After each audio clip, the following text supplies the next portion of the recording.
Bueno, muy buenos días para todos. Mi nombre es Angélica Rojas y en nombre de Gallery Travel emocionante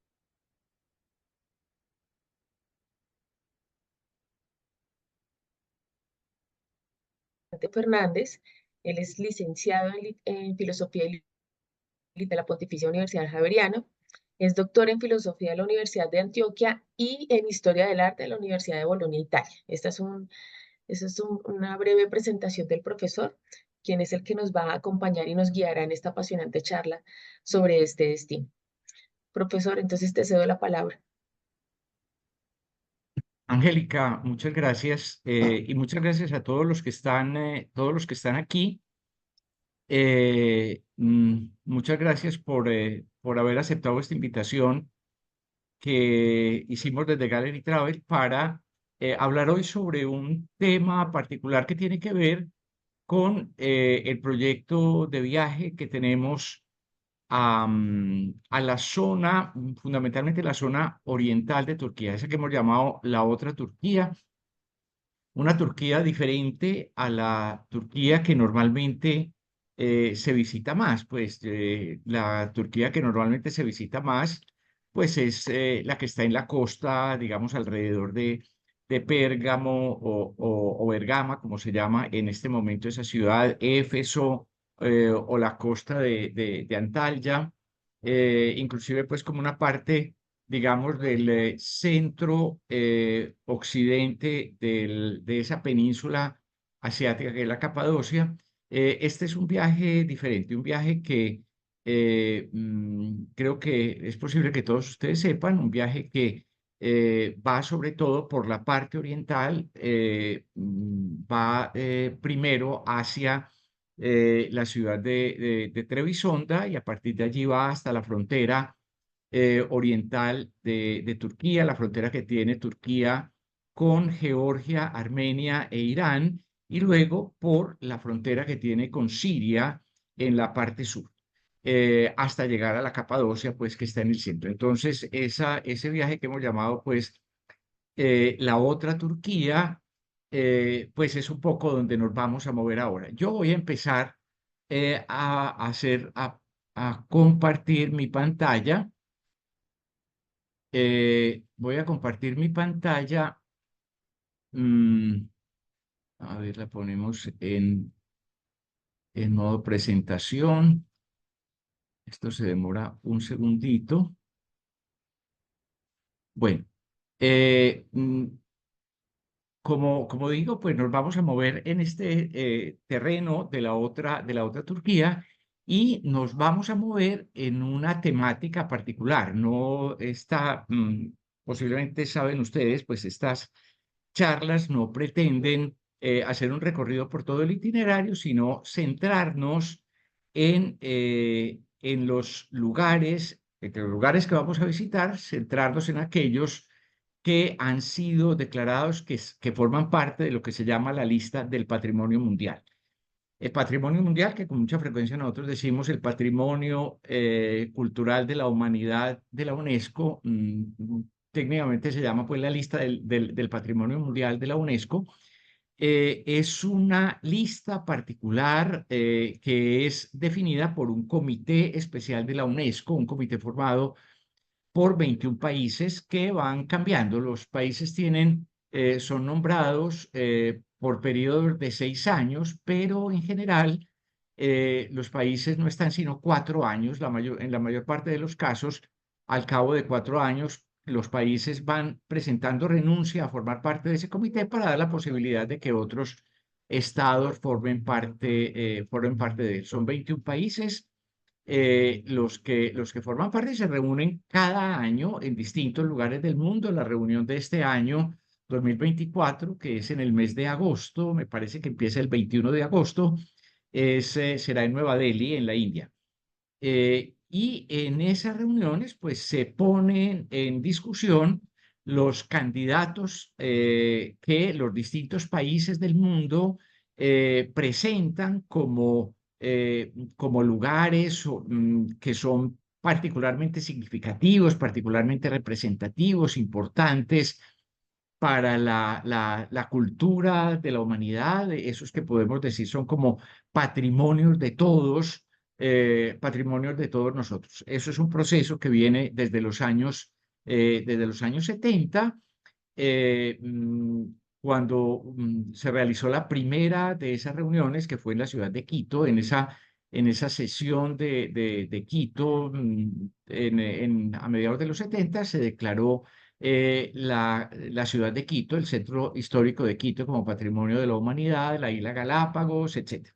Y empezó paulatinamente a aumentar esa lista. En la actualidad hay 1.199 sitios que forman parte de la lista del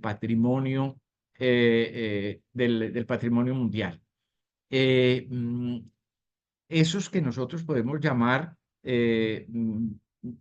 lugares, o que son lugares, o que son realidades, digamos, concretas, se distinguen de otra lista que también hace la UNESCO, que es la lista del patrimonio inmaterial de la humanidad.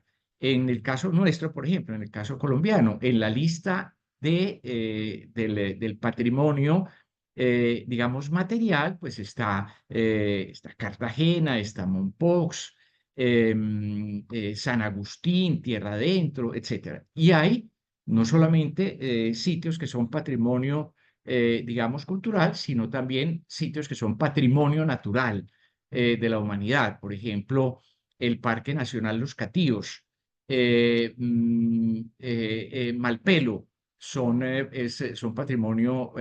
patrimonio natural. Hay dentro de esa lista de 1.199 sitios, hay unos pocos, 39 en realidad en el mundo, que son mixtos, que son a la vez cultural y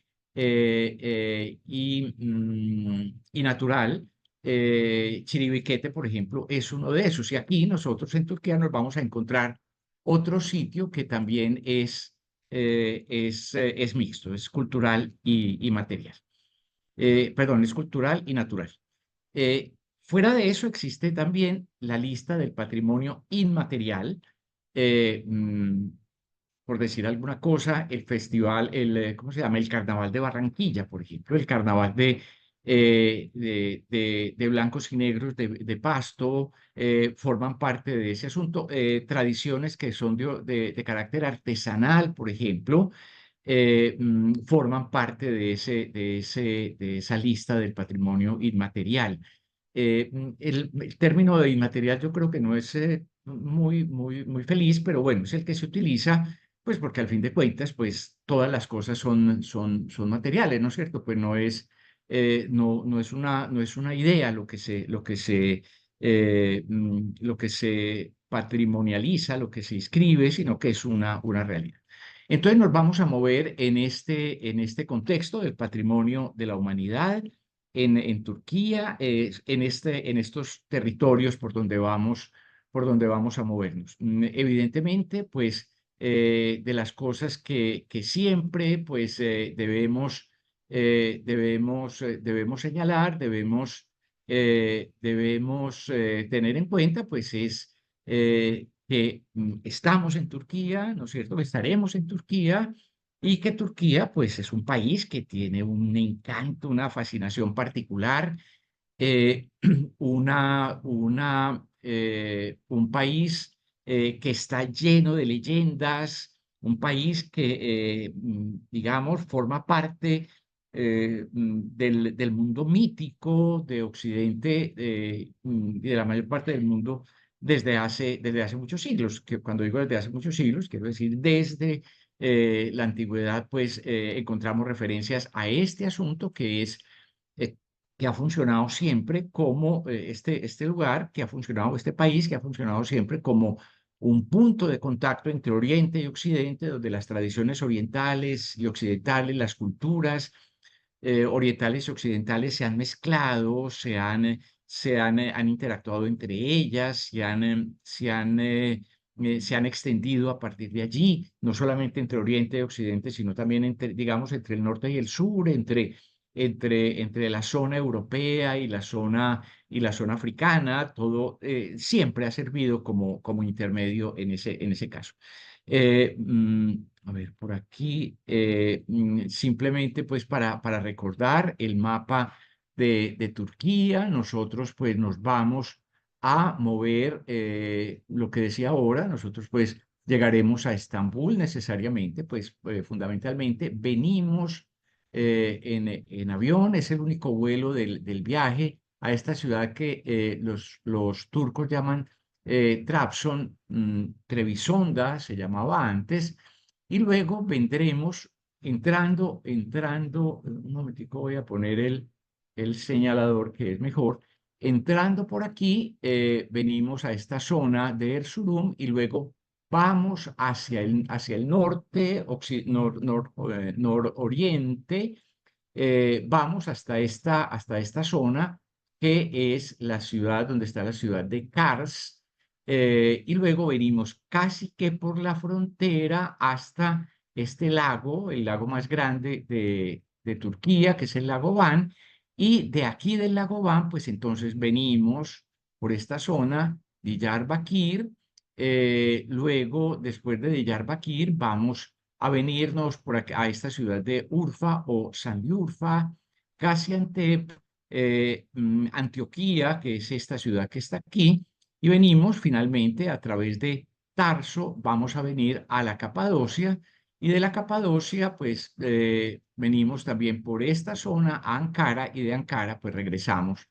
a Estambul. Ese es como el recorrido. Entonces, lo que nos vamos a encontrar en ese contexto, pues es lo que nos interesa señalar ahora. Esto simplemente para recordarlo. Posiblemente muchos de ustedes me lo han oído. Es un país bastante grande, un país que tiene casi 800.000 kilómetros cuadrados, una población enorme de más de 85 millones de habitantes. Ankara es la capital, pero la ciudad más poblada es Estambul. Esta es la bandera de Turquía. Y pues nos vamos a mover entonces ya por estas zonas que vamos a visitar. Y lo primero que nos vamos a encontrar es Estambul, Estambul misma. Sobre todo la zona más histórica de Estambul es patrimonio cultural de la humanidad.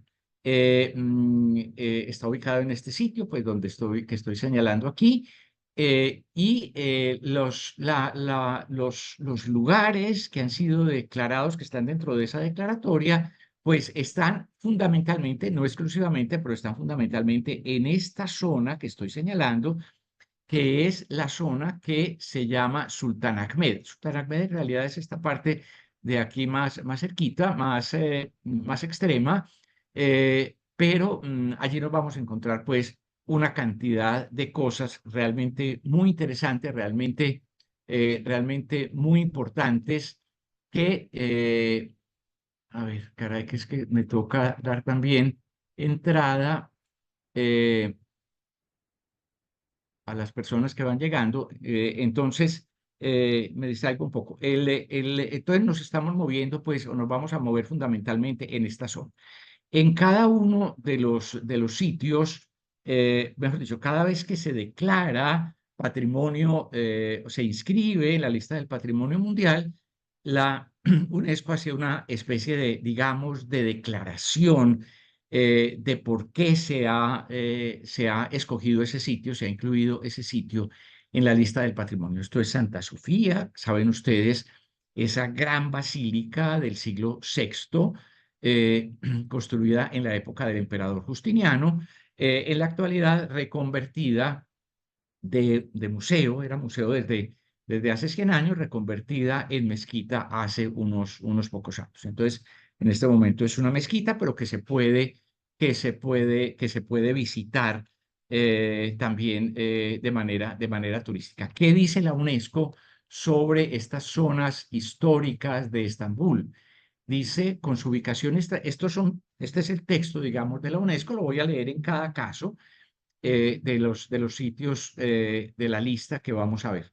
Con su ubicación estratégica en la península del Bósforo, entre los Balcanes y Anatolia, Oriente y Occidente, ¿no? Bueno, Occidente y Oriente, el Mar Negro y el Mediterráneo, norte-sur, Estambul ha estado asociada con importantes eventos políticos, religiosos y artísticos durante más de 2000 años.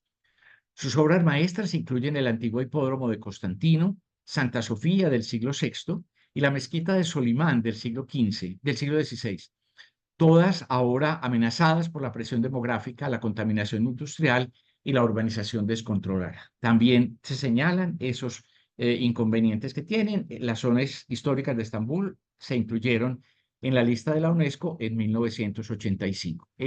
Corresponde, digamos, básicamente a este sector. Aquí vemos asuntos, lo veremos ahora más claramente. Aquí vemos asuntos, pues, que son muy importantes. Esto que es el llamado acueducto de Valente, del emperador Valente, y lo que vamos a ver al fondo, pues en este caso, pues es la mezquita azul, y luego más al fondo, pues aquí no vemos Santa Sofía, luego nos vamos a encontrar pues Topkapi, el Palacio de Topkapi, el hipódromo, etcétera. Esto es un detalle del acueducto de Valente. El acueducto de Valente es del siglo IV, de las construcciones más antiguas que se conservan en Estambul, pues es esta construcción maravillosa que es el acueducto, ¿no es cierto?, que servía para traer agua a la ciudad. Las murallas son también sumamente interesantes, las vamos a conocer también. En ese caso son muy importantes estas murallas. En primera instancia, fueron creciendo, pero en la ubicación que están, pues proceden de finales del siglo IV, en la época del emperador Teodosio el Grande, y luego van a ser completadas por el emperador Teodosio II en el siglo siguiente, en el siglo V, en el 450 más o menos, y a partir de allí se mantuvieron durante 1000 años imbatidas, hasta que en el año 1453 los turcos abrieron las murallas, mejor dicho, penetraron en la ciudad. Era una época donde ya existían cañones y cosas por el estilo, y entonces eso permitió que la ciudad cayera, o posibilitó pues a los turcos apoderarse de la ciudad. Rápidamente, pues los otros sitios que seguramente pues resultan indispensables en este caso, pues Santa Sofía, como hemos dicho, esta maravillosa basílica del siglo VI, construida hacia 1530, entre 1530 y 1536, muy rápidamente, con una cúpula realmente gigantesca que parece como flotar en el aire.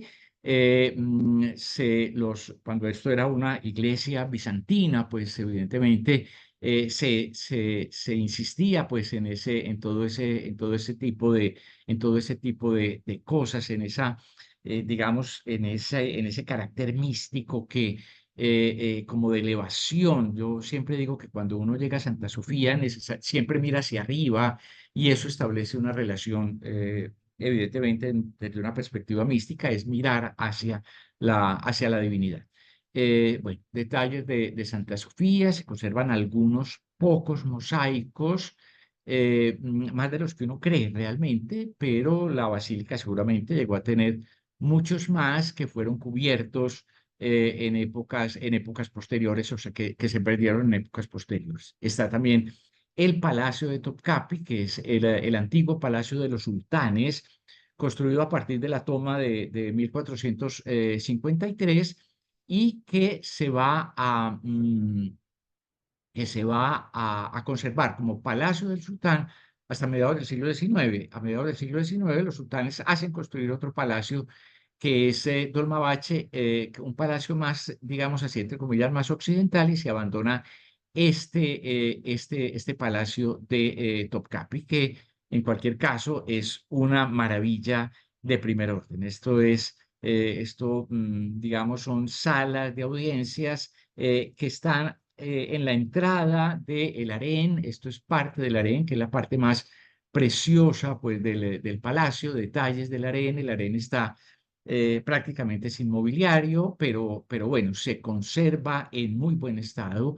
Como los sultanes vivieron allí tanto tiempo, pues como he dicho, hasta mediados del siglo XIX, pues eso permitió pues que el edificio y las dependencias de Topkapi pues se fueran conservando. En Topkapi hay también una extraordinaria colección de joyas, algunas de las cuales pues son como casi míticas. Este es el puñal de Topkapi que ha dado pues para novelas, películas y todo lo que ustedes quieran, uno de los diamantes más grandes del mundo y todo este tipo de joyería muy refinada que caracteriza a los turcos.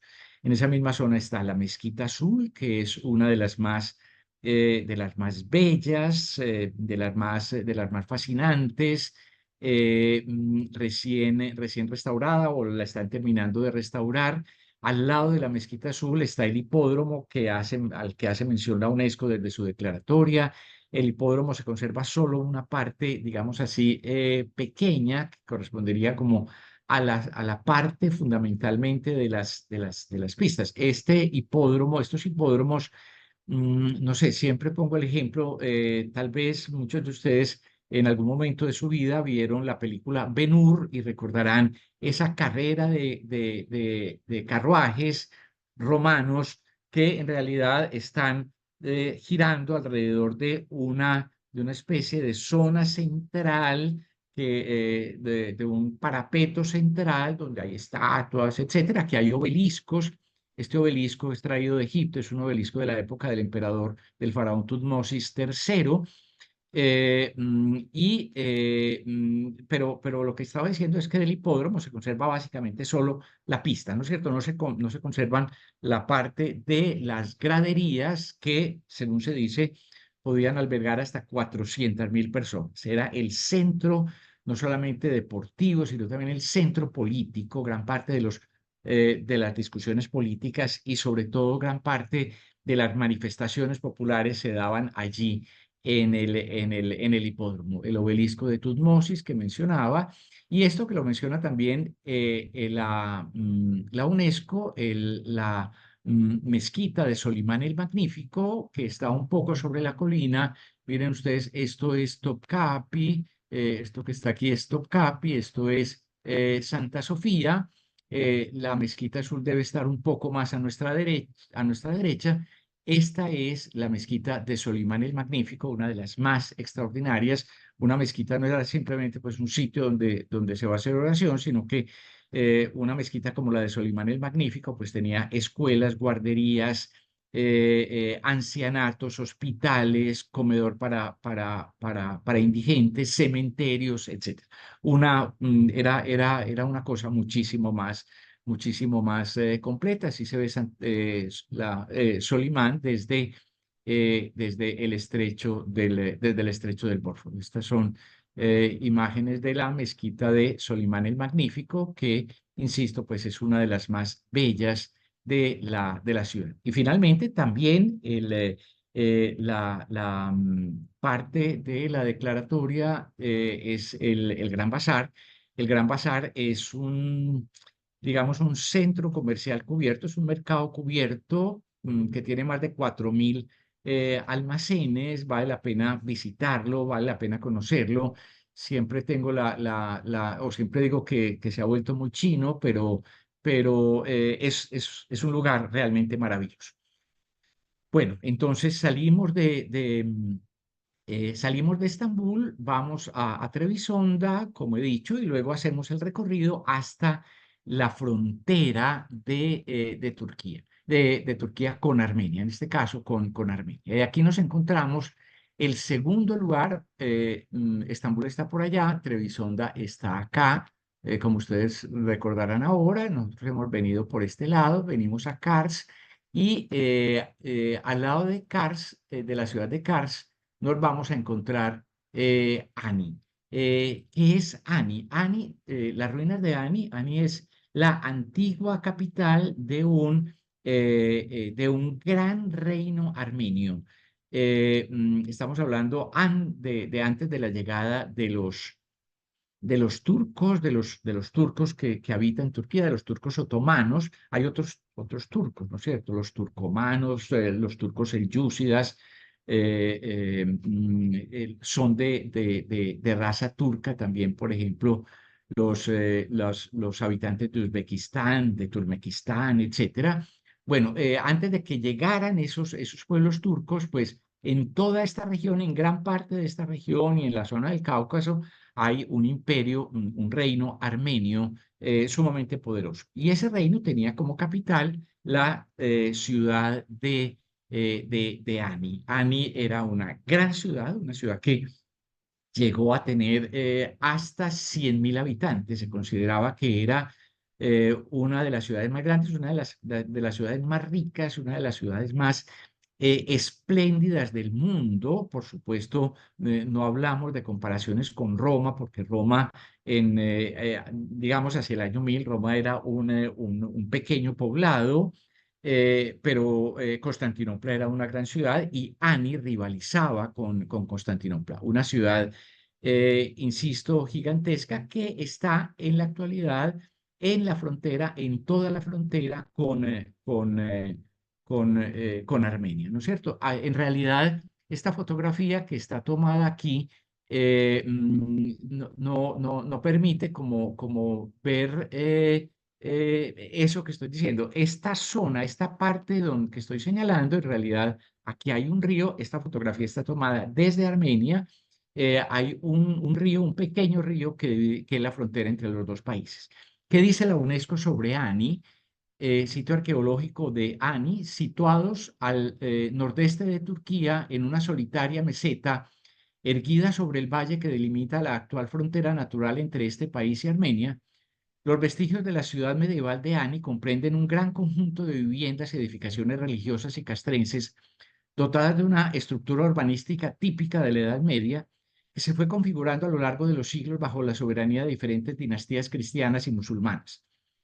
La ciudad alcanzó su máximo esplendor entre los siglos X y XI, cuando fue la capital del reino armenio de los Bagrátidas, y se benefició del control que ejercía sobre uno de los ramales de la ruta de la seda.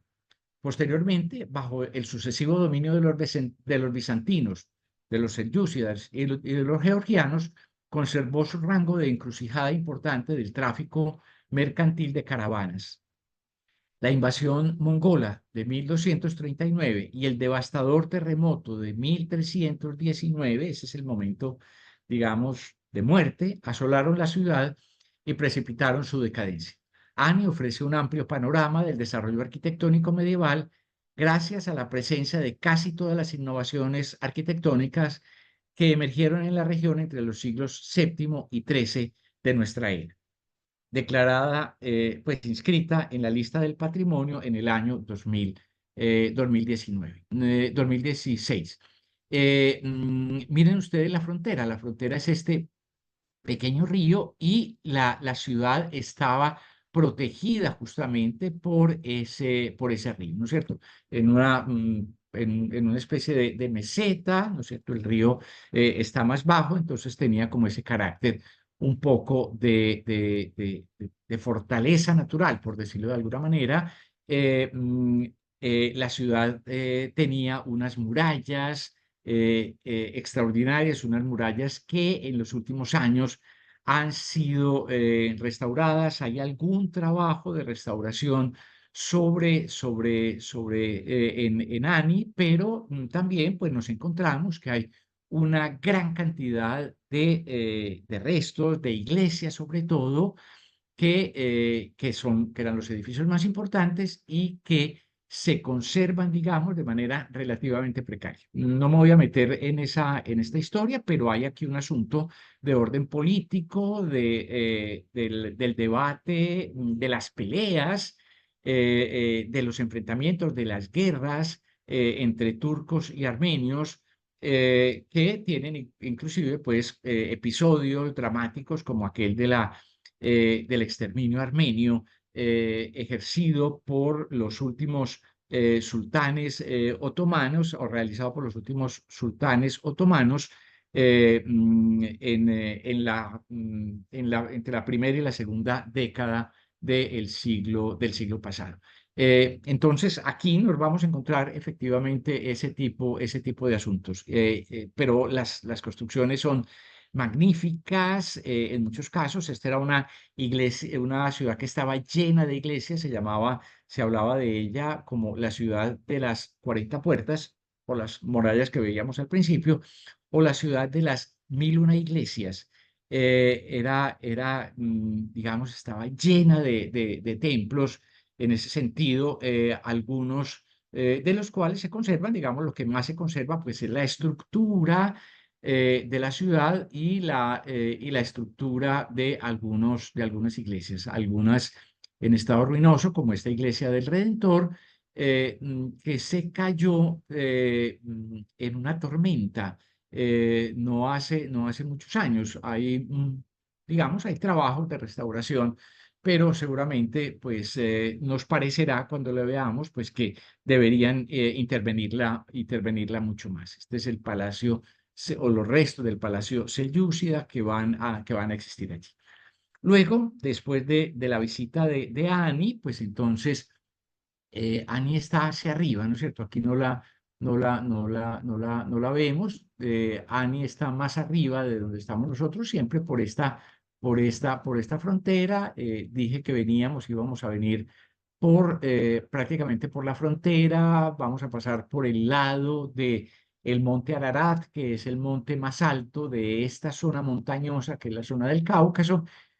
Vamos a pasar por Van, por la ciudad de Van, y luego venimos a Diyarbakir. Y aquí nos encontramos el siguiente lugar, patrimonio cultural de la humanidad, que son las murallas de Diyarbakir y los jardines de Jabel.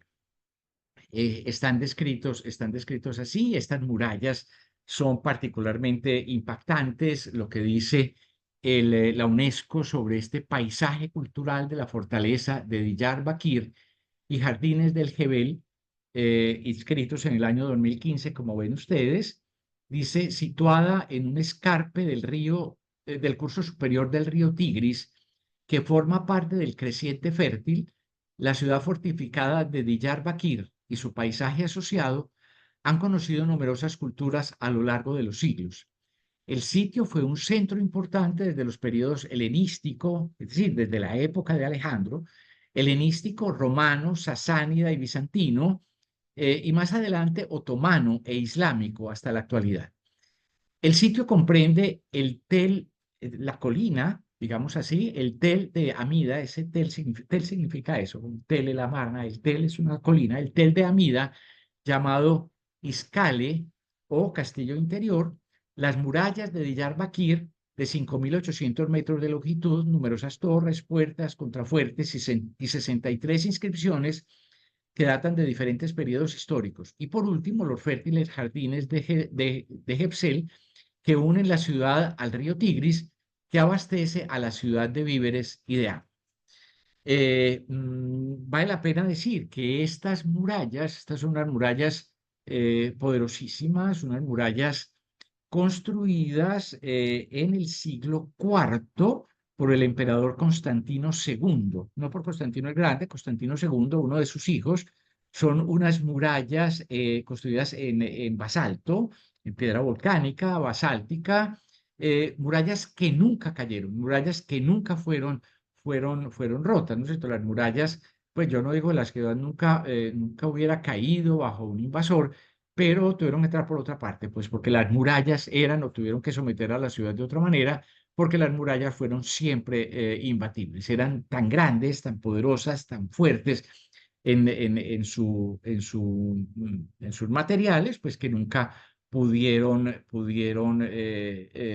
tumbarlas.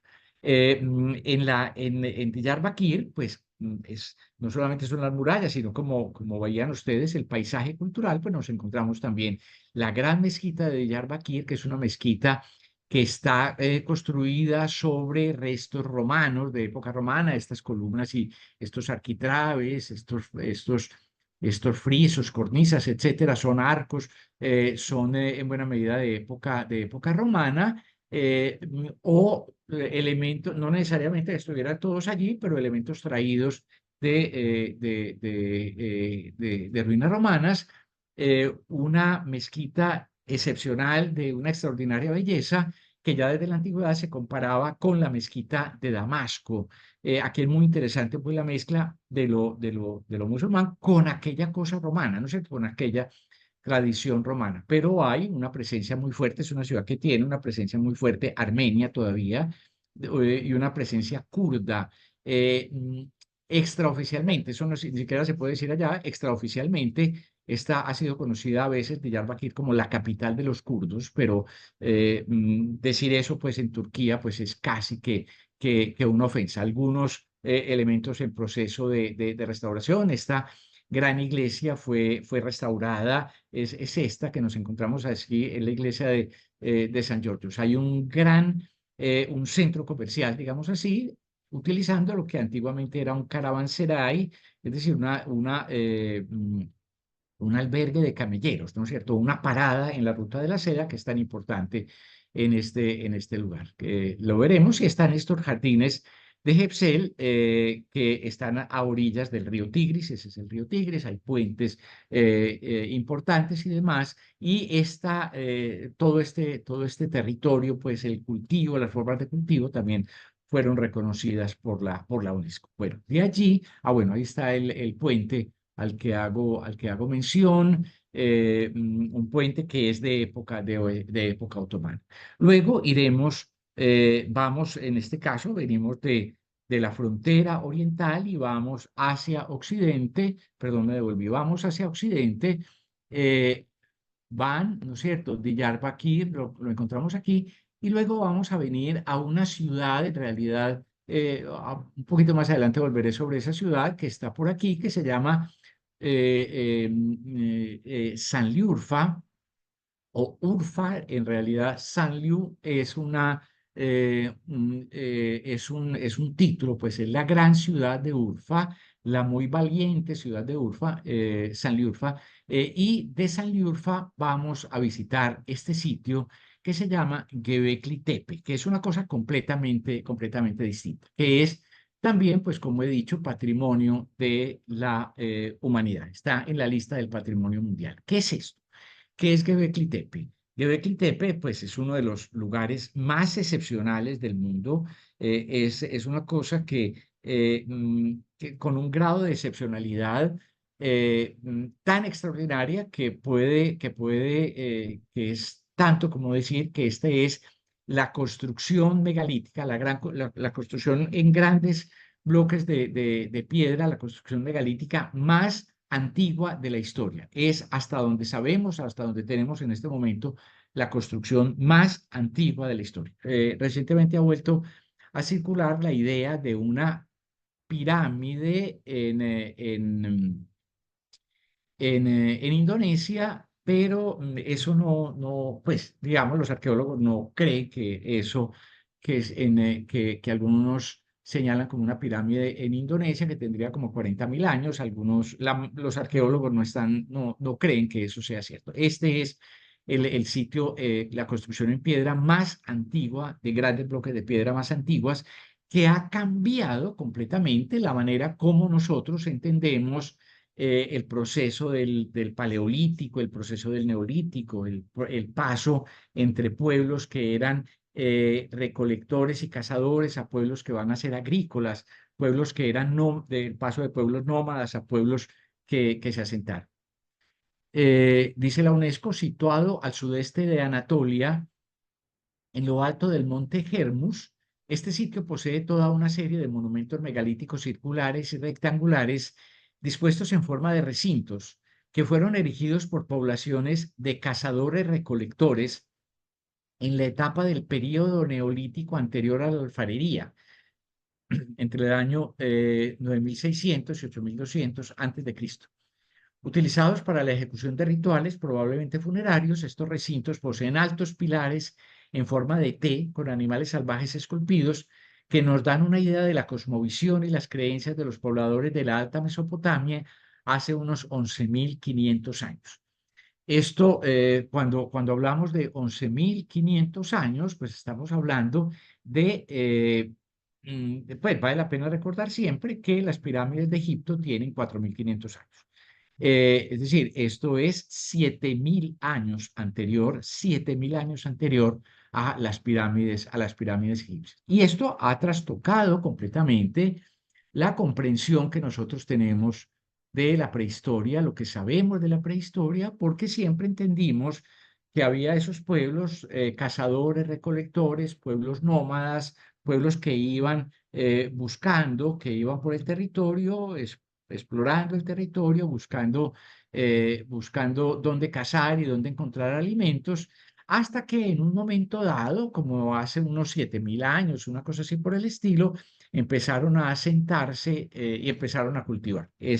Y ahí empieza el neolítico, pueblos sedentarios que cultivan.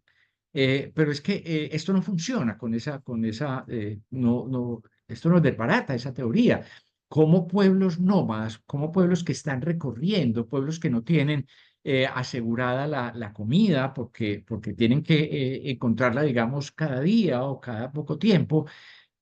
¿Cómo se pueden hacer esto? ¿No es cierto? ¿Cómo se reúnen? Esto son elementos, en muchos casos, elementos gigantescos. Estos bloques de piedra, hay bloques de estos que tienen más de 10 metros de altura. Son los relieves más antiguos que conocemos también en la humanidad. En esta zona apareció una escultura que se llama el hombre de Urfa, que está en el Museo de San Urfa, que es la escultura más antigua que se conserva, que se conoce en la historia de la humanidad. Cómo esos pueblos nómadas, no sedentarios, como esos pueblos en esas condiciones que digo de alimentación, van a construir esto. ¿Cómo es posible que eso haya ocurrido? No sabemos muy bien cómo funcionaba ese asunto y no sabemos también por qué aproximadamente en el año 8.200 antes de Cristo, todos estos recintos fueron abandonados, pero no solamente fueron abandonados, sino que fueron cuidadosamente enterrados. Se cubrieron de tierra, se cubrieron completamente y no volvieron a ser utilizados. ¿Qué pasó? Hay muchas cosas que todavía no sabemos. Aquí lo vemos desde el aire, las zonas estas donde se encuentran todo. Esto pues ya no se puede ver así eh, porque se construyó como una especie de techo, una cosa muy bien hecha, muy bonita, con un recorrido, una especie pues de sendero elevado que permite que uno recorra, que uno rodee todo el recinto. Pero insisto, Göbekli Tepe, ir a Göbekli Tepe, perdón, es mm, pues una cosa realmente excepcional. Algo como esto no se ve en ninguna otra parte del mundo. Muy cerca siempre de Sanliurfa, en realidad en este caso más cerca de Adiyaman, de esta ciudad que hay aquí, que será donde en realidad vamos a dormir, pero muy cerca de esta zona de Sanliurfa nos encontramos el monte Nemrut. El monte Nemrut es otra de esas imágenes que yo creo que son de esas imágenes excepcionales que uno tiene, que ha visto de pronto y que creo que uno siempre dice, caray, poder estar allí, poder ir allí, poder ir al monte Nemrut. ¿Qué es esto? ¿Qué es el monte Nemrut? Es la tumba de un rey, de Antíoco I Teos Epifanes, un rey divinizado, Teos, es Dios. Antíoco I, rey de esta región, un rey que tiene, digamos, que tiene pues una relativa autonomía frente a los romanos. Esto es Imperio Romano, pero tiene una relativa autonomía frente a los romanos. Eh, ese monte Nemrut, dice la UNESCO, el monte Nemrut alberga los vestigios de una de las más ambiciosas construcciones de la época helenística. el mausoleo del rey Antíoco I, que ocupó entre los años 69 y 34 antes de Cristo, en el siglo I antes de Cristo, el trono de Comegne, como se llamaba esta región, el trono de Comegne, un reino creado al norte de Siria y el Éufrates tras el desmembramiento del imperio de Alejandro Magno. El doble origen de la cultura y el arte de este reino, es decir, que tiene una influencia oriental, pero una influencia también helenística, y ya para estas alturas del partido, una influencia romana. El doble origen de la cultura y el arte de este reino lo corroboran tanto el sincretismo del panteón de sus dioses como el linaje greco-persa de sus soberanos, ¿no es cierto? Esto como esos sitios de encuentro que nos vamos pues, ¿qué es lo que es efectivamente Turquía? Un sitio de encuentro. Bueno, mm, para llegar allí hay que hacer un recorrido que es relativamente largo, son par de horas o 2 horas y media, una cosa así, desde Sanliurfa, un camino en el cual pues nos encontramos cosas como esta, un puente de la época, un puente construido, ordenada la construcción por el emperador Septimio Severo. Esto no es parte del patrimonio, pero pues está en el camino. Este es el puente moderno, pero bueno, lo que siempre ocurre aquí, pues el autobús nos deja antes del puente y uno pasa pues el puente romano, a pie, ya si no hay vehículos que pasen por el puente romano, se protege, pero también un puente pues que es una cosa extraordinaria. Estamos hablando de un puente del siglo III después de Cristo, un puente pues que tiene 1700 años, una cosa así por el estilo. Lo primero que nos encontramos en el camino es este que se llama el túmulo de Caracas, que es posiblemente el túmulo que hace referencia a la tumba de una reina, de la reina de Antíoco primero, Teos Epifanes. Tanto aquí como allá es importante decir que las tumbas mismas no han sido encontradas. Están los monumentos funerarios, pero no las tumbas. Uno sube hasta un punto, y luego hay una caminada que es una caminada de 1,5 kilómetros, una cosa así por el estilo, hasta llegar a la altura. Es un sendero muy, muy, muy fácil de recorrer hasta llegar a la altura que está a 2.150 metros sobre el nivel del mar. Es decir, es una zona fresquita, ¿no es cierto?, donde hace fresquito, y donde se tiene, por lo demás, una vista absolutamente excepcional sobre todo el terreno circundante, y lo que siempre se hace es ir a ver el atardecer al Monte Nembro. Pero lo más importante del Monte Nembro son estos monumentos, unas estatuas colosales, unas estatuas que medían entre 10 y 11 metros de altura, que fueron vandalizadas en un momento, evidentemente, semi-destruidas, y las cabezas entonces están como las ven ustedes aquí, pues como las estamos viendo aquí. Las cabezas no están sobre los cuerpos son construidos, es decir, no son tallados en un solo bloque de piedra, sino que son construidos con distintos bloques.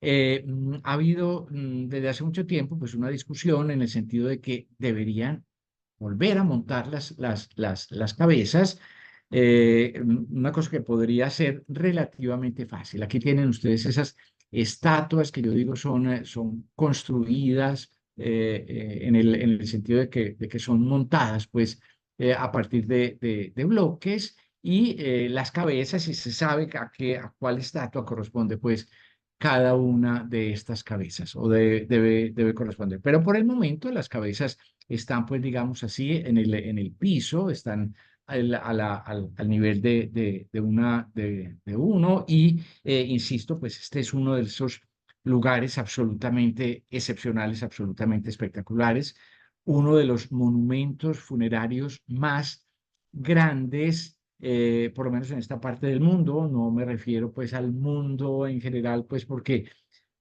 ahí nos encontraríamos pues con los guerreros de terracota, y eso sí, ya ahí es imposible competir. pero este es uno de los mausoleos o de los monumentos funerarios.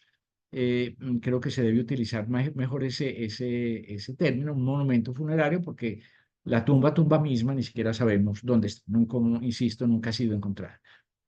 Bueno, de allí, siguiendo hacia occidente, pues nos vamos a encontrar, estábamos por aquí, Adiyaman está aquí, esta ciudad que acabo de mencionar, el Monte Nemrut está por aquí, y vamos a venimos por esta zona, en realidad vamos a bajar a Antioquía, que está por aquí, y vamos a llegar finalmente a la Capadocia, que es también patrimonio, que está también en la lista de la UNESCO. La Capadocia creo que es uno de los paisajes más conocidos y más excepcionales pues del mundo. Descrita así, esto es un parque nacional, el Parque Nacional de Goreme y los sitios rupestres de Capadocia. Esto es uno de esos pocos lugares que son al mismo tiempo patrimonio cultural y natural. Como digo, es Chiribiquete, ¿no es cierto? Patrimonio cultural y natural de la humanidad.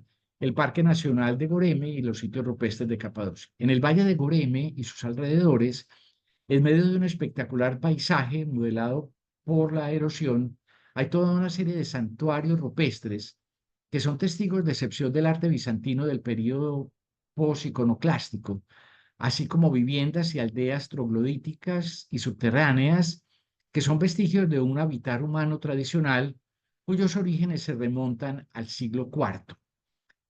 La UNESCO señala aquí pues, fechas que son las más, digamos, conservadoras, pero hay quien piensa que esto se ocupaba desde mucho antes. ¿Qué es la Capadocia? En realidad, ¿de dónde salen estas cosas tan raras, estos lugares tan raros que eran habitados, ¿no es cierto? Que fueron convertidas a lo largo de los siglos en sitios de habitación. Esto procede de las erupciones volcánicas del territorio, unas erupciones volcánicas que se remontan aproximadamente hace unos 5 millones de años. Estas zonas de la Capadocia, pues fueron cubiertas por sucesivas erupciones. Perdón un segundito. Fueron cubiertas por sucesivas erupciones. Un segundo, por favor, prendo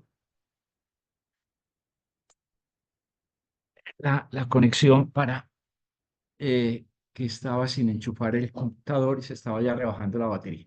Y vuelvo a lo que estaba diciendo, sucesivas erupciones volcánicas de hace unos 5 millones de años, 3 volcanes, se sabe cuáles son y demás, y esas erupciones arrojaban distintos tipos de materiales. Hay unos materiales que son deleznables, que son muy blandos, hay unas zonas muy grandes de piedra pómez, por decir alguna cosa. Y hay otras erupciones de materiales muy duros, de materiales basálticos. Esas erupciones se iban sobreponiendo. ¿Qué ocurre? Ocurre que la materia deleznable pues, se va deshaciendo con la erosión a lo largo de los siglos. Ese territorio, digamos, se va perdiendo. No es que se perciba, digamos, como en el curso de una vida humana, ese asunto, ni siquiera lo percibimos en tiempos que podamos decir son tiempos históricos, ¿no es cierto? Es más en tiempos geológicos. A lo largo de milenios, esto que vemos va a haber desaparecido y porque va a seguir la erosión, pues digamos, hacia abajo. En la mayor parte en gran parte de estas zonas, se dice que hay hasta 100 metros de capas de este mismo tipo de materiales. Es decir, hay muchas capas hacia abajo. En estos lugares, aquí tienen ustedes, por ejemplo, cosas como las que estoy diciendo. Esto es una roca basáltica. Esta especie de gorro que ven ustedes aquí es una roca basáltica Y lo que nos encontramos con frecuencia es eso, pues esa roca que se forma en una explosión volcánica posterior a cuando se formó esto que tenemos aquí, esta roca que tenemos aquí, esta roca mar fuerte sirve como una especie de sombrero y hace que la erosión de la roca inferior pues tenga una forma determinada. Y estas rocas inferiores son deleznables, como he dicho, y se excavaron a lo largo de los siglos. La UNESCO habla del siglo IV después de Cristo, pero hay quien piensa que desde la época de los hititas, mejor dicho, se han encontrado pruebas de habitaciones de épocas hititas. Eso corresponde al segundo milenio antes de Cristo. Excavaciones de casas en esta zona. En la actualidad ya no hay casas en esta zona. La gente fue desplazada después de 1950 y se construyeron casas en las cercanías. Entonces, en este momento, pues, muchas de estas zonas tienen, pues, casas cercanas. Aquí tienen ustedes exactamente lo que he dicho. Estos se llaman con frecuencia las torres de las hadas. Se llaman también, pues hay gente que piensa que estas que son como imágenes de monjes que se van formando, pues como imágenes de monjes, lo que señalaba ahora, piedra basáltica arriba, esta piedra deleznable más abajo, que en muchos casos pues tiene como dice la UNESCO, pues tiene iglesias construidas dentro, monasterios, etcétera. Llegará un momento en el que estas torres se fracturen, que la erosión haga que la roca basáltica de arriba se caiga, esa roca cae sobre el piso y empieza otra vez el proceso, ¿no es cierto? Esa roca empieza a proteger una parte, esa roca basáltica empieza a proteger una parte del terreno y se va a formar con el paso de los milenios, pues nuevamente esa torre. Eh, mm, Aquí tienen ustedes esa mezcla entre casas antiguas y casas modernas, pero la verdad es que hay muchos sectores, en concreto, pues el sector de Goreme, que es el parque natural que señala la UNESCO, donde hay cantidades de iglesias que se visitan, que están decoradas. En algunos casos con un tipo de decoración como esto, que es una decoración pues muy sencilla, ¿no es cierto? Esto es en realidad una decoración fundamentalmente geométrica que corresponde a la época de la iconoclastia, la época en la cual se prohibieron las imágenes, se destruyeron las imágenes, pero hay muchas otras donde hay una presencia de figuras, en algunos casos, pues realizadas digamos, por artistas locales, un arte muy provincial, quiero decir, muy de esa región, pero también nos vamos a encontrar iglesias en Goreme, esto es de una iglesia de Goreme que se visita o que se puede visitar, que evidentemente es la presencia donde hay la presencia de un artista que tiene un conocimiento muy grande de las reglas del arte bizantino en su tiempo y que está hecho con materiales muy preciosos, ¿no es cierto? Esos azules son costosísimos, esos son azules de lapislázuli, se hacen con lapislázuli pulverizado. Y entonces podrán ustedes imaginarse lapislázuli traído de Afganistán, que era de donde llegaba, pues una cosa muy complicada, ¿no es cierto? Y que demuestra pues que había también pues monasterios ricos en la zona y también una iglesia rica, no solamente pues aquellas más populares que nos encontramos. La Capadocia pues es un paisaje realmente fascinante, realmente encantado, una cosa que parece como salida de cuentos, unos paisajes de cuentos. Dentro de esos paisajes hay ciudades subterráneas, ciudades Se han encontrado, hay bastantes, hay 4 que se pueden visitar, 4 pues que son visitables. Normalmente cuando uno va, pues se visita una, pues en realidad pues un poco podría uno decir, vista una, se han visto todas, ¿no es cierto? No, por lo menos si uno no es especialista en este tipo de construcciones o de excavaciones que son estas ciudades, pero normalmente se bajan unos cuantos pisos, se pueden bajar unos 3 o 4 pisos, pero hay ciudades de estas que tienen hasta 18 pisos de profundidad, es decir, pisos y pisos hacia abajo hasta 18. Ciudades que albergaban, que llegaban a albergar hasta 5.000 personas y que se utilizaban, no se utilizaban de manera regular, se utilizaban cuando había invasiones, cuando se aproximaban invasores. Entonces la población se metía allí a esa ciudad, se metía con sus animales, con sus bienes y demás.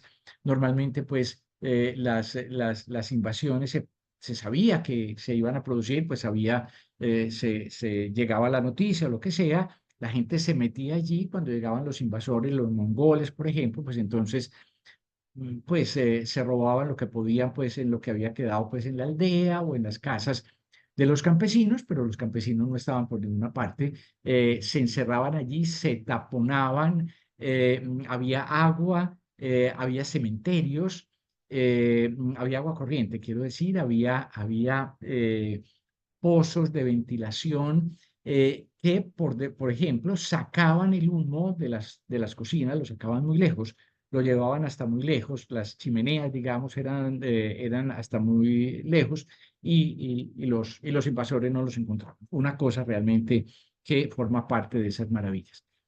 Bueno, y está todo este paisaje cultural, digamos así, de la Capadocia, donde los tejidos son pues tan importantes, los tejidos, la joyería y la cerámica van a ser realmente muy importantes en estos casos. Y el último lugar, que es patrimonio cultural de la humanidad, es Hattusa.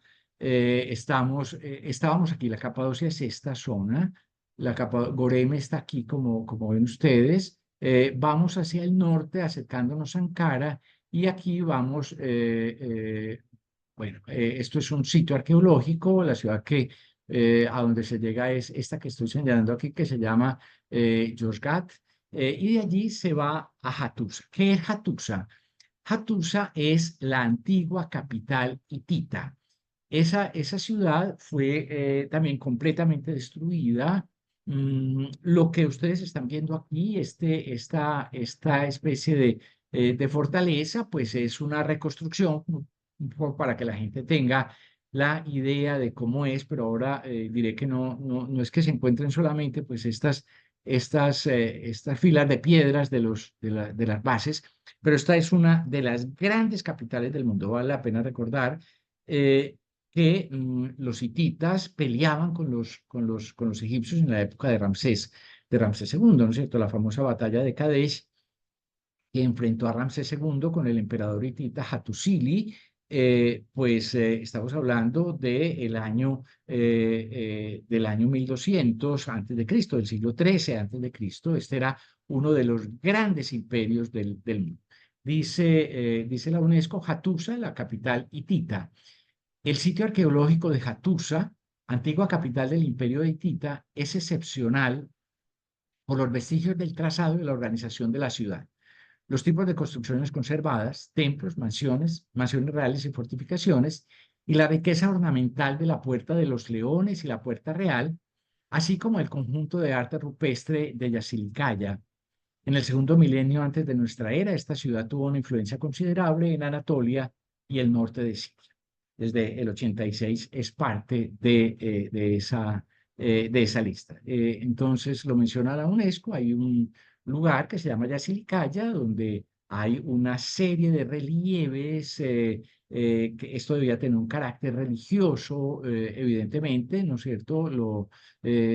Son como filas de guerreros las que nos vamos a encontrar aquí, es de las cosas mejor conservadas del arte de los hititas. Y luego, pues nos vamos a encontrar en la misma ciudad de Hattusa o Hattusas, nos encontramos esta que se llama la Puerta de los Leones, ha sido llamada la Puerta de los Leones, y restos de las murallas, es unas murallas megalíticas, unas murallas de grandísimos bloques de piedra.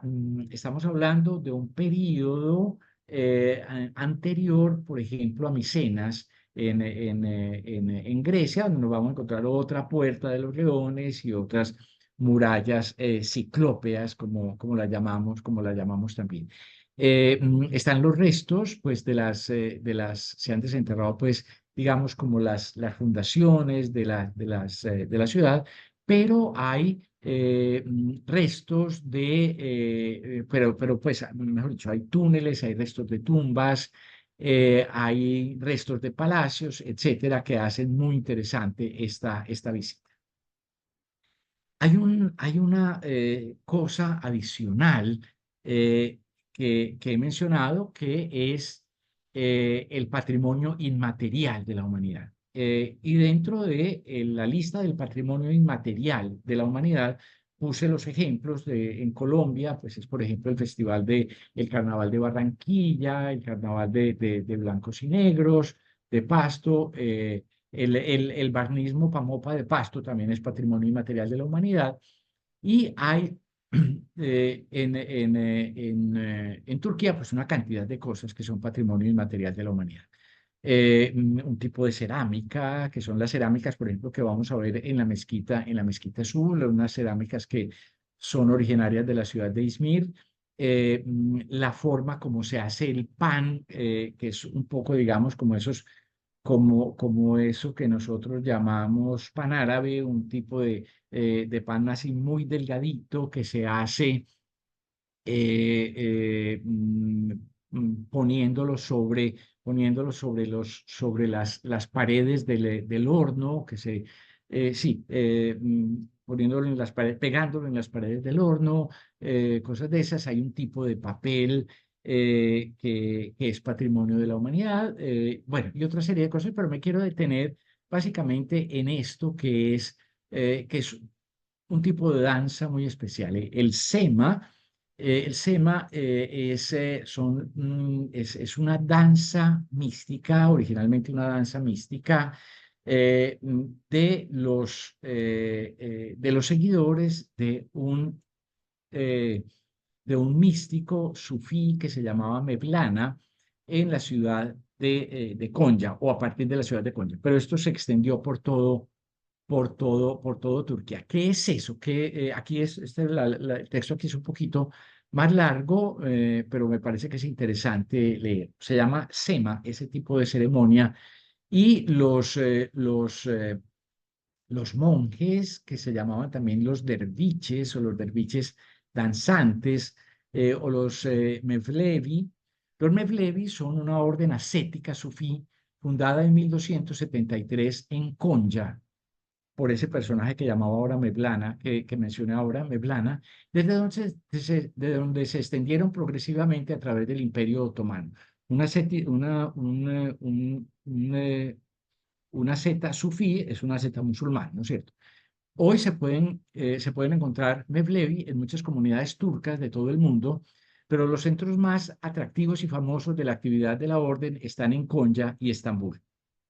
Los Mevlevi son famosos por sus danzas giradoras. Después de un periodo recomendado de ayuno de varias horas, los derviches giradores comienzan a dar vueltas sobre el pie izquierdo en una serie de movimientos de torsión cortos, utilizando el pie derecho para hacer girar sus cuerpos alrededor del izquierdo. El cuerpo del girador ha de ser flexible, debe permanecer con los ojos abiertos, pero sin focalizarlos en nada, de modo que las imágenes sean borrosas y flotantes.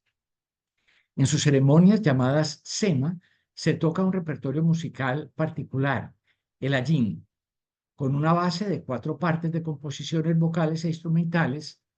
Es interpretado al menos por un cantante, un flautista, neisen, un músico que toca el timbal y otro que toca el címbalo.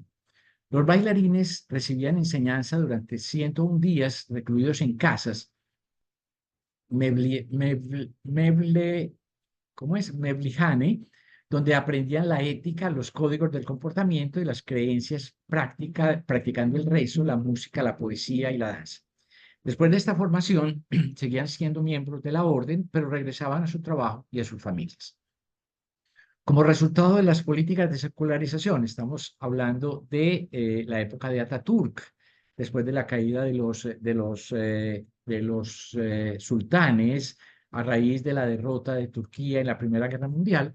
Turquía fue uno de los países de los imperios, el imperio alemán, el imperio austrohúngaro, el imperio turco, fueron los tres países, los tres imperios derrotados en la Primera Guerra Mundial. Y ahí comienza a gobernar Ataturk, Mustafa Kemal, llamado Ataturk. Ataturk significa el padre de los turcos, y Mustafa Kemal prohibió todas las manifestaciones religiosas. No prohibió la religión, pero sí secularizó el Estado y prohibió los monasterios y todas esas cosas. Como resultado de las políticas de secularización, todos los monasterios de los Mevlevi fueron cerrados en 1925. El gobierno turco comenzó a permitir representaciones de nuevo, aunque solo en público, en los años 50. Las restricciones cesaron en los años 90. En la actualidad no hay ningún tipo de restricción. Algunos grupos privados están restableciendo el carácter espiritual e íntimo original de la SEMA. Sin embargo, 30 años de práctica clandestina han privado a las representaciones de una parte de su significación religiosa, ya que la transmisión se ha centrado en la música y en los cantos en detrimento de las tradiciones espirituales y religiosas. Hoy en día muchas ceremonias ya no son representadas en su contexto tradicional, sino ante un público de turistas, y se han acortado y simplificado para responder a la demanda comercial. Una cosa un poco triste que esto se vuelva comercial. El hecho, por ejemplo, de estos vestidos de colores distintos es una cosa absolutamente turística, absolutamente comercial en ese sentido. Este es el monasterio de Mevlana. Aquí en este edificio está la tumba de Mevlana, perdón, en este edificio, bajo esta cúpula de color turquesa, pues ahí está el mausoleo de Mevlana, el sufí padre de estos derviches, y aquí hay un museo donde se reproduce la vida, cómo era la vida de los derviches. Esto llamó mucho la atención a los viajeros, a los viajeros europeos. Esto es un grabado del siglo XVIII que hace referencia a esas danzas. Voy a hablar un poquito más enseguida de esas danzas. Esto es un cuadro que está en el Rijksmuseum de Ámsterdam, siempre sobre el mismo tema, esta fotografía de derviches de 1887. Una cosa que era muy, muy, digamos, muy austera. Aquí podemos encontrar algo que es mucho más parecido a lo que era lo original y que puede corresponder.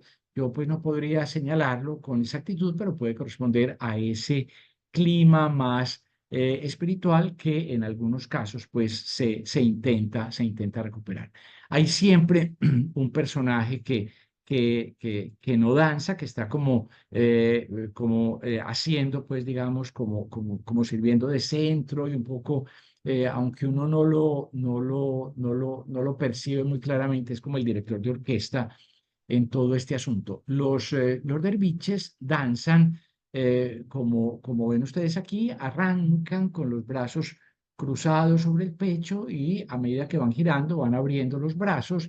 La mano derecha siempre está, digamos, abierta hacia arriba, hacia el cielo. La mano izquierda está abierta hacia abajo, hacia el suelo, y están siempre dando vueltas, hasta que entran como una especie de estado místico, de experiencia mística.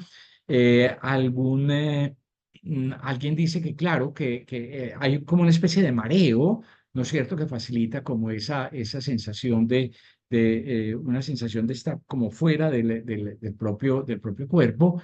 No se trata de estar rezando. El movimiento del cuerpo es la oración misma que pone, digamos, al derviche en contacto con la divinidad, y siempre pensando en los textos de Mevlana. Hay una cantidad de textos de Mevlana que hablan sobre la ética de los derviches, que está centrada en ayudar a la comunidad, en respetar la naturaleza, etcétera, etcétera. Y entonces la misma posición de las manos, la mano derecha recibe de Dios, la mano izquierda entrega al mundo esos bienes. Es posible asistir en algunas oportunidades a auténticas danzas religiosas. Esta fotografía es de una danza, de hecho, no es una fotografía mía, pues es una fotografía de internet. Cuando recuerdo hace algunos años que pudimos estar en una danza de estas, religiosa, de un grupo religioso realmente, pues una de las advertencias que había desde el principio es no se pueden tomar fotos, esto es una ceremonia religiosa, esto no es, si va a tomar fotos, vaya a una ceremonia turística, que hay muchas, a un baile de estos turísticos, que hay muchas. Esto es una ceremonia religiosa, no se pueden tomar fotos. Como esto no es un espectáculo, le rogamos no aplaudir. Aquí no estamos para que nos aplaudan, nosotros estamos estamos haciendo oración y entonces admitimos que ustedes vengan y nos vean, pero es eso, ¿no es cierto? Es ese espíritu, pues, sagrado, religioso. Una cosa muy interesante de un tipo de espiritualidad muy especial, una espiritualidad como mística, contemplativa, como estática, en movimiento, evidentemente, pero estática quiero decir no es una mística de la acción, sino que es una mística de la contemplación. Bueno, cosas que pueden ser mucho más turísticas, pues como estas que estoy mostrando aquí, pero es imposible en cualquier caso encontrar a veces, porque no es siempre, a veces es posible cuando uno está en la Capadocia encontrar este tipo de, de, de evento, digamos así. Bueno, y termino rápidamente me he alargado un poco, pero termino rápidamente con algo más, que es la lista indicativa. ¿Qué es la lista indicativa de la UNESCO? Cuando la UNESCO, para la UNESCO inscribir un lugar en el patrimonio de la humanidad, en la lista mundial de la humanidad, en el patrimonio mundial, pues el país respectivo tiene que inscribir primero ese sitio o esa manifestación cultural, la tiene que inscribir en una lista que se llama la lista indicativa. El país le comunica a la UNESCO, queremos que se declare tal cosa, que se inscriba tal cosa en la lista del patrimonio mundial. En el caso de Colombia, por ejemplo, en un momento se planteó que el centro histórico de Bogotá se inscribiera en el patrimonio de la humanidad. La UNESCO no lo aceptó, pero reservó, digamos, se reservó la posibilidad de declarar en la lista la ciudad universitaria, la Universidad Nacional de Colombia en Bogotá. Sigue estando en la lista indicativa de la humanidad. Ciudad Perdida en la Sierra Nevada está en esa lista. El el centro histórico de Popayán, por ejemplo. Las procesiones de Popayán están en el patrimonio inmaterial de la humanidad, pero se quiere declarar también que el centro material de Popayán, entonces la lista indicativa es eso, es eso, tenemos estos sitios, queremos que los escriban y empieza pues aquí toda la negociación con la UNESCO, cómo se va a proteger ese sitio, cómo se va a restaurar lo que se deba restaurar, etcétera. Cómo se garantiza que eso se va a conservar, cómo se garantiza que eso se va a divulgar, etcétera, etcétera. Entonces hay una larga lista entre los sitios que vamos a visitar en ese viaje. Yo los voy a pasar rápidamente. En la lista indicativa de la UNESCO, sí, que en próximos años pueden ser declarados, inscritos en el patrimonio. Otro, pues nosotros vamos a visitar el monasterio de Sumela. Esto está cerca de Trebisonda, es un monasterio bizantino, impresionante, construido en una cueva, en la mitad de una montaña altísima. Llegar allí, pues bueno, no, en la actualidad se llega a través de un sendero, el bus lo lleva a uno hasta cierta parte, hay que caminar 500 metros para llegar a este monasterio, que es un lugar, digamos, de una belleza realmente extraordinaria. Está siendo restaurado por parte del gobierno. El gobierno turco permite que una vez al año, creo que es en el mes de agosto, se utilice como sitio religioso. Entonces hay ceremonias bizantinas. Esto pues estas son partes de las residencias de los monjes, pero detrás, digamos, por aquí, en estos espacios, aquí hay unos espacios muy grandes y ahí están las iglesias. La parte de las habitaciones de los monjes estaban hacia afuera, o de los sitios de estudio y demás, las partes de la oración estaban hacia adentro. Esto corresponde a la ciudad de Erzurum. Hay otro elemento que está en la lista indicativa que se quiere declarar como patrimonio, que son las madrasas, es decir, las escuelas coránicas, las escuelas de enseñanza de los turcos selyúcidas, no turcos otomanos, que son los que llegaron, digamos, los que existen en la actualidad, sino turcos selyúcidas, que son anteriores, que venían de Irán. En Irán hay muchas construcciones, las construcciones más bellas, por ejemplo, en la ciudad de Isfahán, son de turcos selyúcidas. Entonces hay una serie de madrasas. Nosotros veremos en concreto, pues, estas madrasas de la ciudad de Erzurum, que vamos a visitar. Es muy fácil saber cuáles son las madrasas selyúcidas por este tipo de cosas, por este tipo de decoración. Estas especies como de colmenas, digamos así, eh, mm, que son, digamos, como el elemento decorativo fundamental. Esa madraza, pues ya no es una madraza, esta que estamos viendo. Es un lugar comercial que se visita, pues, tranquilamente. Siempre en Erzurum, pues, hay otras madrazas. De Yaputille, que tiene, pues, unos techos, sobre todo, pues, absolutamente excepcionales. He puesto yo solamente una de las torres, como ven ustedes en este caso. En la frontera con Armenia, nos vamos a encontrar el palacio de Ishak Pasha. Eh, digamos, en las cercanías del monte Ararat.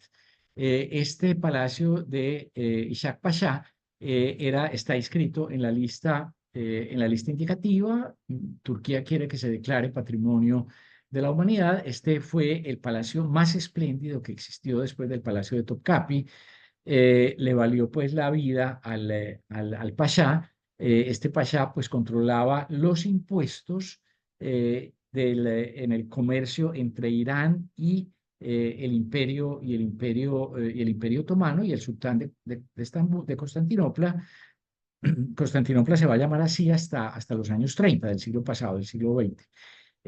Solamente Istambul era un nombre, era la ciudad, eh, mm, pero no era el nombre propio. Se va a volver nombre propio solo el siglo pasado. Este señor controlaba los impuestos y robaba de los impuestos, y resolvió hacer un palacio que fuera tan espléndido como el Palacio de Topkapi. No se conserva todo, se conservan muchas cosas. Es muy interesante, lo visitaremos también.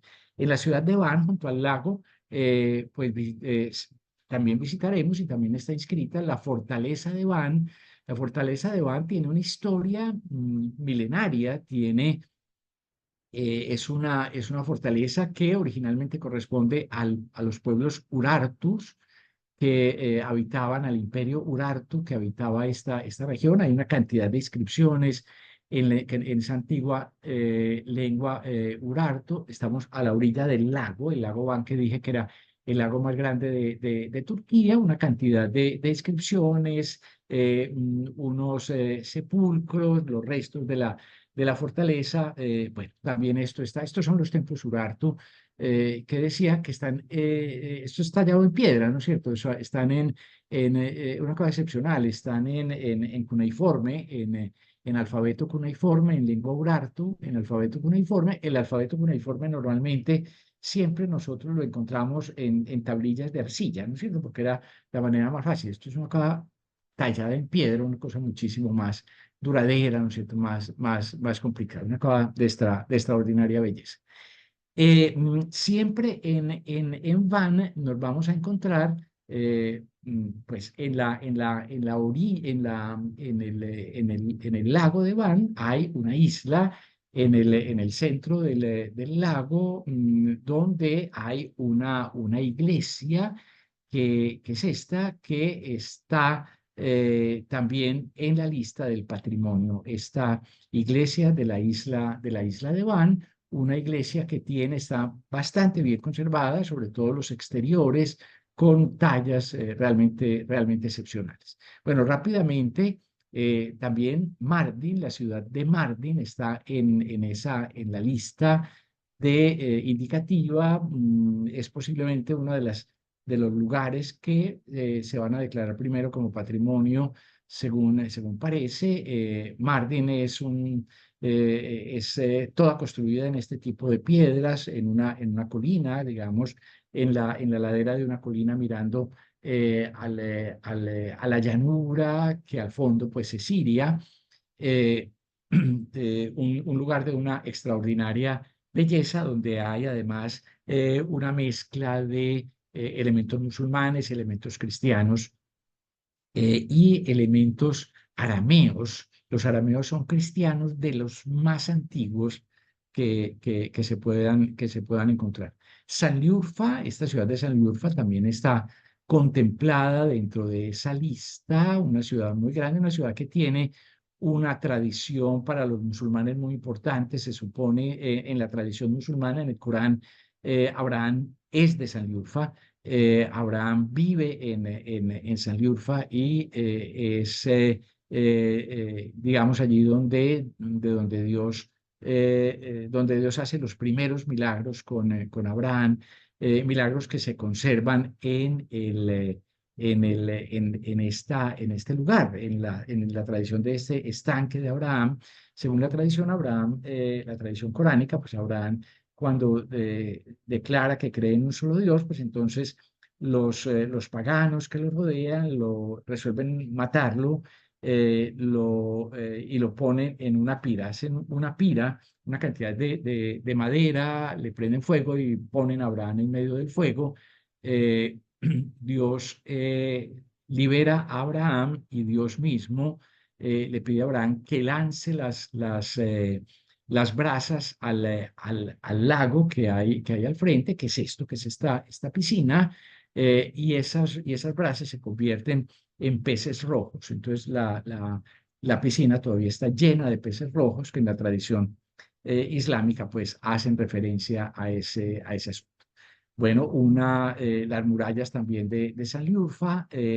Sanliurfa y Harrán están cerca, y están vinculadas. También Harrán está vinculada con Abraham, y forma parte de esa misma propuesta de declaración del patrimonio.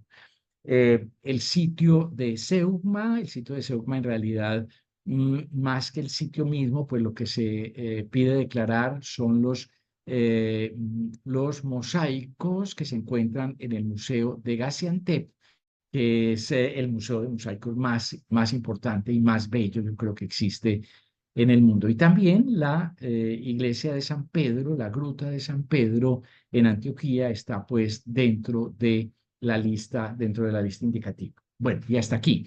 Entonces, una serie de lugares que son patrimonio de la humanidad, que están en la lista mundial del patrimonio de la UNESCO, y otros lugares que están en la lista indicativa. Pues no puedo sino decir, para terminar, pues que todo esto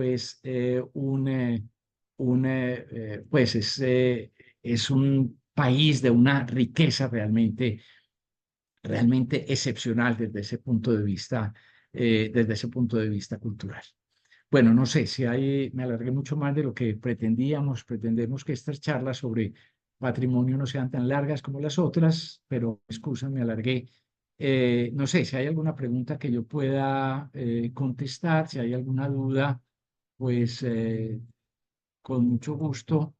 eh, con mucho gusto. No sé si el sonido volvió, que Gloria Montoya dice a las 10:22. Espero que sí haya vuelto, pues porque eh, eh, entonces, no sé, si hay algo que se quiera preguntar, pues estoy a su disposición. Y si no, le doy la palabra pues a Angélica Rojas, de parte de Gallery, pues eh, para que nos hable. Bueno, Nancy dice que el sonido pues estuvo bien. A veces pasan esas cosas, ocurren a veces. Bueno, muchas gracias, profesor. Gracias por la intervención que hiciste. Realmente, pues, abarcamos unos lugares maravillosos y pues con tu explicación, obviamente, pues nos culturizamos un poco más y tenemos una gran, digamos, visión de cada uno de estos sitios que realmente que muchos de nosotros, me incluyo ahí, no conocíamos. Bueno, si no hay ninguna otra pregunta con respecto a la presentación que nos pueda resolver el profesor, pues entonces yo pasaré a hacerles como un poquito más el detalle del programa de Turquía, de la otra Turquía, como lo nombramos, para que tengamos un contexto, un breve contexto del programa y ya pues al finalizar, si de pronto alguno tiene una inquietud, pues con mucho gusto la resolvemos. Y si no, pues igual les dejamos los números de contacto, les dejamos dónde nos pueden contactar o si alguno ya tiene algún contacto de algún agente comercial, ejecutivo comercial de la agencia, de Gallery, se puede contactar con él para resolver inquietudes ya puntuales del programa. Espérame, yo hago aquí.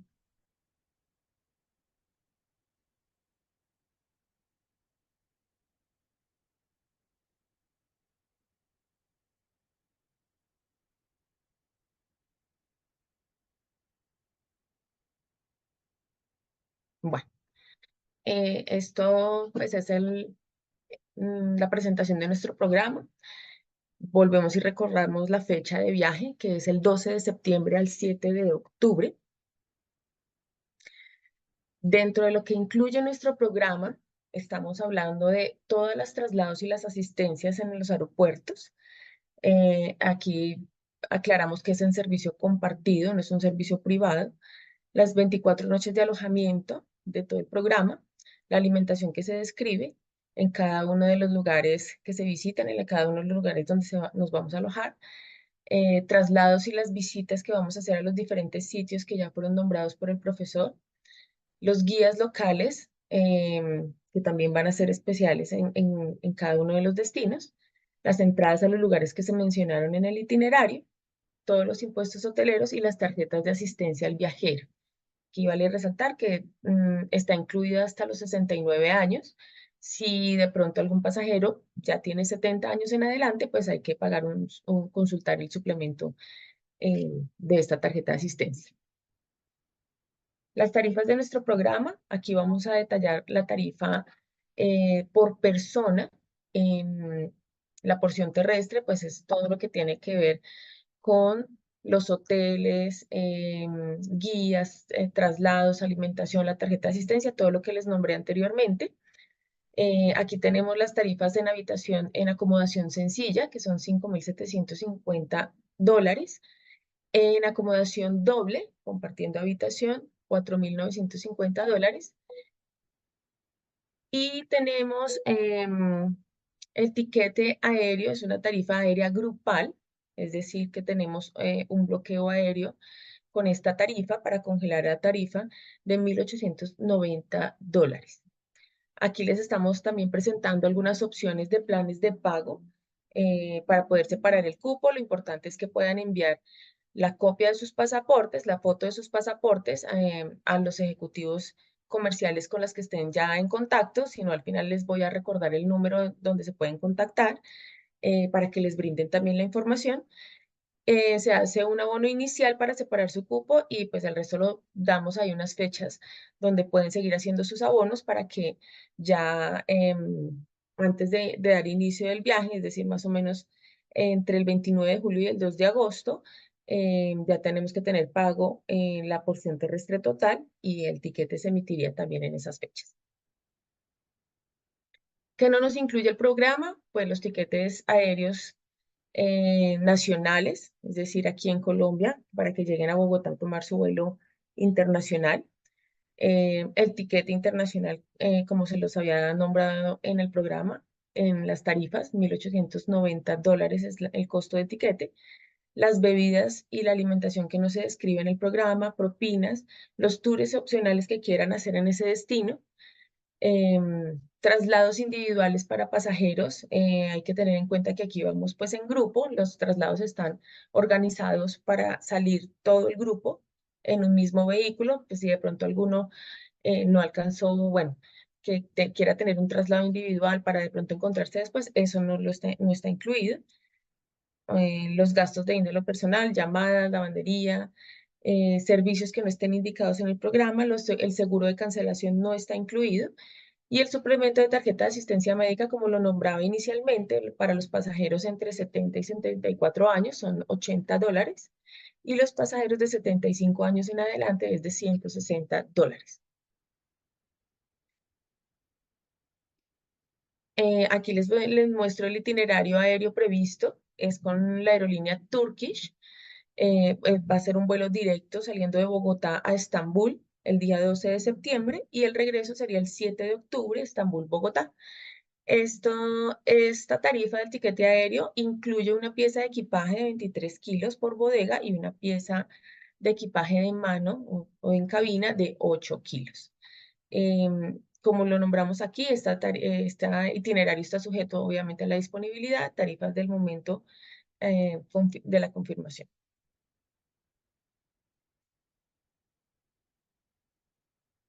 Se bloqueó acá.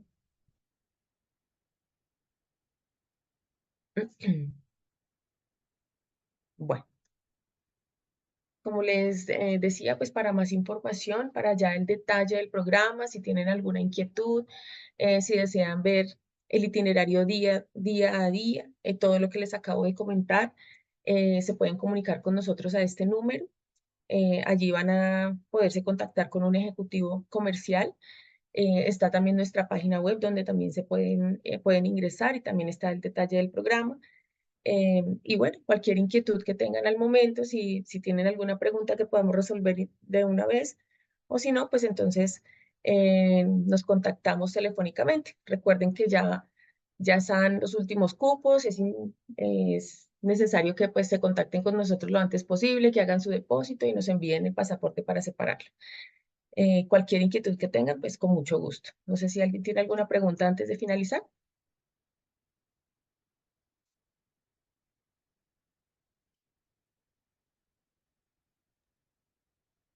Bueno, pues muchas gracias a todos, gracias por participar, gracias por dedicar un tiempo el día de hoy para poder culturizarnos un poco más y aprender más de este destino y esperamos pues verlos en nuestras próximas charlas y que nos acompañen en este viaje. Muchas gracias y feliz día. Gracias, Saludos a profesor. todos. Muchas gracias a todos. Muchas gracias a Gallery y a todos ustedes por estar aquí.